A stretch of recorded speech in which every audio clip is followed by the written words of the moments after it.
آنسوں کے ایک قطرہ جو آنکھوں میں تیر گیا یا آنسو بھی نہ نکلا، ایک ہائے جو دل سے نکل گئی، ہائے اللہ معاف کر دے، یہ ہائے 50,000 سال کے گناہوں کو بھی دھو کے رکھ دے گی۔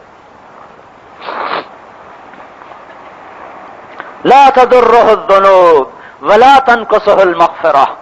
بنی اسرائیل میں ایک نوجوان بدماش برا شہر والوں نے نکال دیا، جنگل میں ڈیرا لگا، بیمار ہو گیا، مرنے لگا، آسمان کو دیکھا، یا اللہ لوگوں نے تو نکال دیا، سنگی ساتھی چھوڑ گئے، پر تو مجھے پتا ہے گناہ سے تجھے نقصان نہیں، مغفرت سے تجھے کمی نہیں، یا اللہ اگر مجھے معاف کر کے کمی آئے تیرے خزانوں میں تو معافی نہ دے، مجھے عذاب دے کے زیادہ ہو جائیں تیرے خزانے تو مجھے عذاب دے، لیکن مجھے خبر ملی ہے کہ تیرے خزانے معاف کرنے سے گھٹتے نہیں، عذاب دینے سے بڑھتے نہیں، یا اللہ مجھے سب نے چھوڑا تو نہ چھوڑ، مجھے معاف کر دے، میں نے تیرے بارے میں سنا ہے کہ تو اپنے بارے میں کہتا ہے انی انا الغفور الرحیم، اور مر گیا۔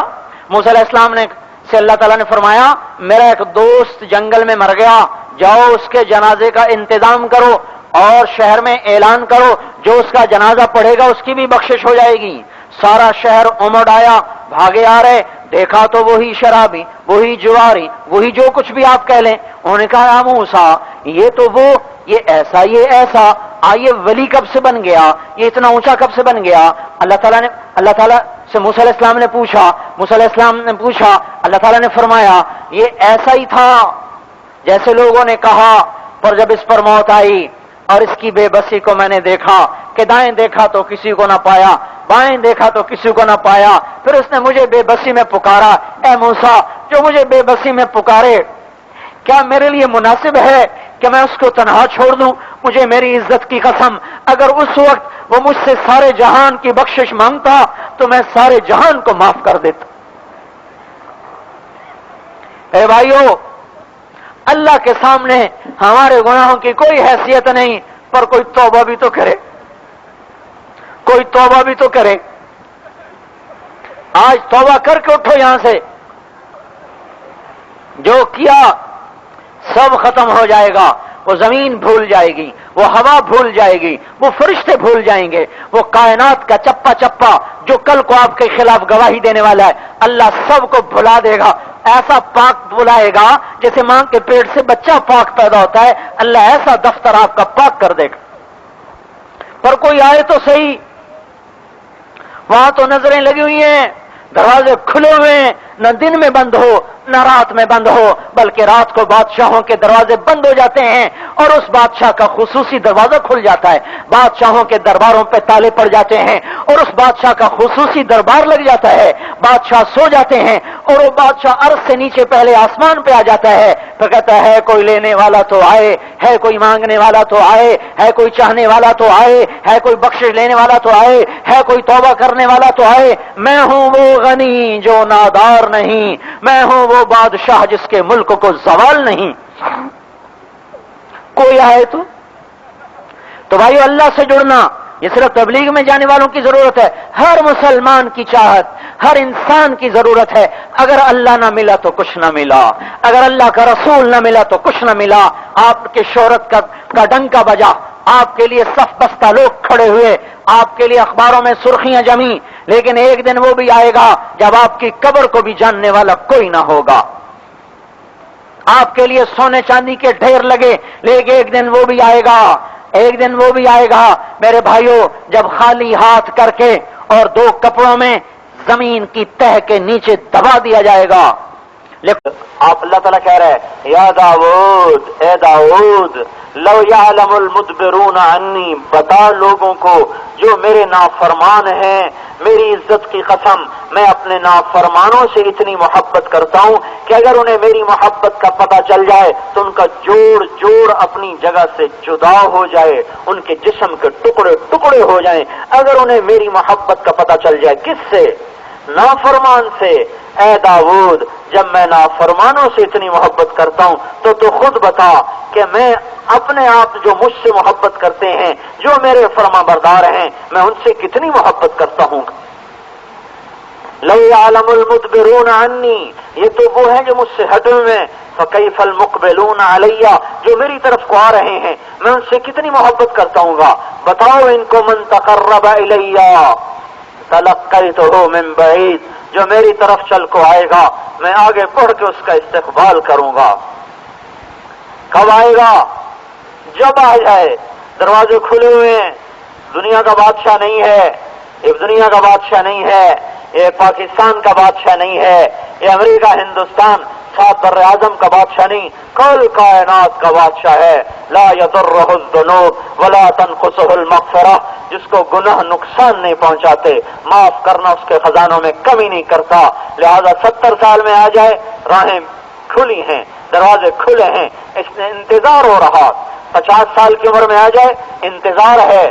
900 چوہے کھا کے بلی حج کو چلی، یہ لوگ عام کہتے ہیں اے میرے بھائیو 9 کروڑ بھی کھا لے پر ایک دفعہ چل پڑے اللہ کی طرف، پہلا قدم اس کی ساری زندگی کی سیاہیوں کو دھو دے گا۔ اس کی آنکھ کا ایک آنسو، وہ آنسو جو باہر نہیں نکلا، صرف آنکھوں میں تیر گیا اور باہر نہ نکلا، یہ آنسو بھی اگر گناہوں پہ ندامت کے ساتھ نکل آیا تو ایسا رحیم کریم اللہ ہے کہ 70 برس کے سارے دفتروں کو یہ ایک قطرہ دھو کے رکھ دے گا۔ یہ ہمارا کرتا بھی دھونا ہو تو 10-12 لوٹے پانی چاہیے، اور وہ ایسا رحیم اللہ ہے کہ میری اور عام کی آنکھ میں تیرنے والا آنسو ہمارے 70 برس 700 برس 7000 برس کے گناہ کیوں نہ ہوں، ایک دفعہ نکل آئے صحیح اور ہاتھ اٹھ جائیں صحیح، اے اللہ میں آ گیا، دیر سے آیا تو کیا آیا، اے اللہ میں آ گیا۔ اللہ بھی کہے گا میں بھی تو کب سے تیرے انتظار میں بیٹھا ہوں کہ تو آئے، تو میری رحمت کو دیکھ، میری محبت کو دیکھ۔ اللہ کی طرف لوٹنا یہی دنیا اور آخرت کے انسانوں کے مسائل کا حل ہے کہ ہم اپنے اللہ کی طرف پھر جائیں، جہاں انتظار ہو رہا ہے، انتظار ہو رہا، ہم پیچھے نہ رہ جائیں۔ احمد بن ابی الحواری ابو سلیمان دارانی کے پاس آئے، وہ بیٹھے رو رہے، پوچھا کیوں رو رہے ہو؟ کہنے لگے احمد اذا جن اللیل، جب رات چھا جاتی ہے، وقد خلا كل حبیب الی حبیبہ، اور ہر عاشق اپنے معشوق کے پہلو میں جا پڑتا ہے، تو کچھ لوگ ایسے ہیں جنہیں اللہ کے عشق نے جلا رکھا ہے، اللہ کی محبت نے دیوانہ بنا رکھا ہے، وہ اٹھتے ہیں، وضو کرتے ہیں اور مصلی پہ کھڑے ہوتے ہیں، اور ان کے آنسوؤں کی جھڑیاں لگ جاتی ہیں، اور ان کے وجود میں اللہ کی محبت کی بے قراری پھیل جاتی ہے۔ اللہ اپنے عرش کے دروازے کھولتا ہے اور ان کو جھانک کے دیکھتا ہے، پھر کہتا بی حلفت، مجھے میری قسم، من تلذذ بکلامی واستراح الی ذکری، جس نے میرے کلام میں لذت پائی، جس نے میرے ذکر میں سکون پایا، تو اے جبرائیل بتا ان کو کہ یہ کیوں رو رہے ہیں، ان سے کہو یہ مت روئیں، بھلا کبھی حبیب بھی اپنے حبیب کو دکھ دیتا ہے، عذاب دیتا ہے، مت رو، تمہارا رونا میری بارگاہ میں بڑا قیمتی ہے، تمہارے اس رونے کے بدلے میں جب سارا جہان سو رہا اور تم رات کو اٹھ اٹھ کے رو رہے، جب سارا جہان نیند کے مزے لے رہا اور آپ اللہ کے سامنے تڑپنے کے مزے لے رہے، سارا جہان اپنی خوابگاہوں میں پڑا ہوا ہے اور یہ مصلی پہ کھڑا ہوا ہے، اے جبرائیل اعلان کر کہ جن کی راتیں میری محبت کی بے قراری میں گزرتی ہیں، مجھے میری عزت کی قسم میں کل ان کے لیے اپنے چہرے کو کھول دوں گا، اپنا دیدار کروا دوں گا، اپنا آپ ان پہ کھول دوں گا کہ وہ مجھے دیکھیں گے، میں انہیں دیکھوں گا، وہ مجھ سے بات کریں گے، میں ان سے بات کروں گا۔ اور میرے بھائیوں، دیکھنا تو بڑی اونچی بات ہے، ایوب علیہ السلام پہ 18 برس بیماری رہی، کون سا ایسا جوڑ تھا جس میں درد نے ڈیرے نہ لگائے، کون سا ایسا رواں تھا جس سے خون اور پیپ نہ نکلی ہو، اور کون سی ایسی گھڑی تھی جو کربناک بن کے نہ گزری ہو۔ ایسے 18 سیکنڈ بھی عذاب ہیں، اور اس اللہ کے بندے پہ 18 برس گزر گئے اور پھر جوانی ملی، صحت قوت لوٹ کے ملی. کسی پوچھنے والے نے پوچھا بیماری کے دن یاد ہے؟ کہنے لگے بیماری کے دن آج کے دنوں سے بڑے اعلیٰ تھے. ان کا ہے وہ کیسے اعلیٰ تھے؟ کہ جن دنوں بیمار تھا عرش سے ایک دفعہ 24 گھنٹے میں پکار آتی تھی ایوب کیا حال ہے. اللہ پوچھتے تھے خود ایوب کیا حال ہے. تو حضرت ایوب علیہ السلام نے کہا وہ ایک بول ایسا ہوتا تھا اس میں وہ حلاوت تھی اس میں وہ لذت تھی جو میرے رگ و پے میں سرایت کر جاتی میرے روئیں سے زخموں کے درد کو نکال دیتی جوڑوں میں سے درد نکال دیتی اور میں اس ایک بول کے انتظار میں اگلے 24 گھنٹے پھر تیار رہتا کہ کب وہ بول آئے اور پھر میرے اندر کی دنیا کو آباد کر جائے. جانتے تھے چین کا انہیں پتہ نہیں تھا. پارے کی طرح بے قرار تھے مچھلی بیاب کی طرح وہ تڑپتے تھے اور اللہ کا پیغام پھیلاتے تھے. آج انہی ہاتھوں میں دیکھو گانے بجانے کے آلات آ گئے. مسجدیں ویران اور رقص گاہیں آباد مسجدیں ویران اور بازار آباد دل کی دنیا میں اندھیرا اور کراچی شہر میں روشنی. یہ روشنی کیا روشنی ہے؟ یہ اندھیرے ان اندھیروں کو دیکھنے کی کوشش کرو جو میرے آپ کے اندر چھا چکے ہیں. میرے بھائیوں وہ آنکھیں کہیں سے لاؤ جو اندر کے اندھیرے دیکھ سکیں. وہ آنکھیں کہیں سے پیدا کرو جو اندر کے اندھیرے دیکھ سکیں. وہ کان کہیں سے لاؤ جو اللہ کی خاموش آواز کو سن سکیں. وہ آنکھیں کہیں سے لاؤ جو اللہ کے نور کو دیکھ سکیں. اس کا نور تو ذرے ذرے میں پھیلا ہوا ہے پر وہ اس آنکھ پہ کھلتا ہے جو حرام دیکھنا چھوڑ دے. اللہ کی خاموش آواز کائنات کے ذرے ذرے سے سنائی دیتی ہے پر وہ کان سنتے ہیں جو گانا بجانا چھوڑ دیں. میرے بھائیوں اس وجود کو اللہ محمدی بنا لو توبہ کر لو. یہ تبلیغ کا کام ہے. ساری دنیا سے توبہ کراؤ یہ تبلیغ کا کام ہے. ساری دنیا کو اللہ کی طرف کھینچو یہ تبلیغ کا کام ہے. یہ کوئی تقریر و فلسفہ نہیں ہے. ہم بھٹکے ہوئے راہی ہیں. ہم قافلے سے بچھڑے ہوئے ہیں. ہم منزل کھو چکے ہیں. ہم تھپیڑوں میں ہماری کشتی گر چکی ہے. اللہ تک پہنچے بغیر ہماری منزل نہیں. اس کو راضی کیے بغیر ہمارا کوئی ٹھکانہ نہیں. یہ دنیا کا مال و متاع یہ دنیا کے چین و سکون کے نقشے یہ کچھ نہیں. یہ دھوکہ ہے. ہم اس سے نکلنا چاہتے ہیں. یہی نبی کا کام ہے. یہی تبلیغ کا کام ہے. اپنے اللہ کو پھرو اور اس کو تلاش کرو. پکارو اسے پاگلوں کی طرح دیوانوں کی طرح.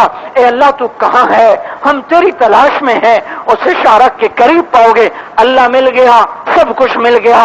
اللہ نہ ملا تو شہرت والے کی شہرت اس کو عزت نہ دے گی. گمنامی والے کی گمنامی اس کو نقصان نہ پہنچائے گی. میرے محترم بھائیوں اور دوستوں اللہ کا نبی آخری نبی تھا. وہ یہ اعلان کر گیا کہ میں جا رہا ہوں. میرا کام تمہارا کام ہے. میری محنت تمہارے ذمہ ہے. کیا محنت ہے؟ بھٹکے ہوں کو راہ بتا دو. اندھیر دلوں میں ہدایت کے چراغ روشن کر دو. اس بے چین بے قرار انسانیت کو اللہ سے ملا دو. میرے بھائیوں اللہ کی قسم بچھڑے ہوئے بچے کو مل کر ماں باپ اتنے خوش نہیں ہوتے جتنا اللہ اپنے بچھڑے ہوئے بندے کو مل کے خوش ہوتا. اور ماں باپ جس کا بچہ بچھڑ جائے وہ اپنی اولاد کے لیے اتنے انتظار میں نہیں ہوتے جتنا اللہ اپنے بندے کی توبہ کا انتظار کرتا رہتا ہے. اس ساری دنیا کو سمجھانا ہے کہ تم نے کس چیز کو افرائیت من اتخذ الہہ ہوا. اس کو دیکھو تو صحیح جس نے اپنی خواہش کو اپنا خدا بنا لیا. خواہش کے غلام بن گئے. یہ اور کوئی کام نہیں ہے. اپنے اللہ کی تلاش ہے. اپنے اللہ کو پانا ہے. اپنے اللہ کے لیے پھرنا ہے اور لوگوں کو اللہ کا بنانا ہے. اس کے لیے میرے بھائیوں ہم کہتے ہیں نکلو اللہ کے راستے میں. سال کے لیے 7 مہینے کے لیے 4 مہینے کے لیے اور یہ اللہ کے لیے نکلنا ہے. اور ایسا پاگلوں کی طرف پھرو کہ اللہ کو ترس آ جائے رحم آ جائے. ہاں مجھے ہی چاہتا ہے اور اللہ کی رحمت کے دروازے کھل جائیں اور ہم اللہ کی نظروں میں اس کے محبوب بن جائیں. ہمارا کام بن گیا. کوئی ہمیں چاہے یا نہ چاہے, کوئی ہمیں جانے یا نہ جانے, کوئی ہمیں دیکھے یا نہ دیکھے, ہمارا کام بن گیا کیونکہ ہمارا اللہ ہم سے راضی ہو گیا.